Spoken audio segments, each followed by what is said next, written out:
Es hat dem Leu und dem Zebra die Hand auf den Kopf gelegt. Und da sind sie beide ganz klein geworden und haben ausgesehen wie aus Stoff. Sie hat das Zebra unter den einen Arm genommen und den Leu unter den anderen und ist mit ihnen in den Himmel hochgeflogen.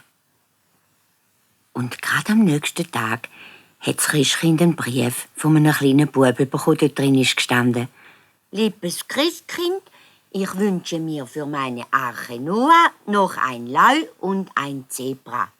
Viele Grüße von Andreas.» Und bald darauf am heiligen Abend, sind das Zebra und der Leu unter einem wunderschönen Lichterbaum in einer grossen Stube gelegen und die Kinder haben gerufen: «Oh, der baumige Leu! Jö, das schnussige Zebra! Die sind ja fast wie richtig.» Und die Nacht, wo alle im Haus geschlafen haben, sind der Leu und das Zebra ganz nah zusammengerutscht und haben angefangen zu plaudern miteinander.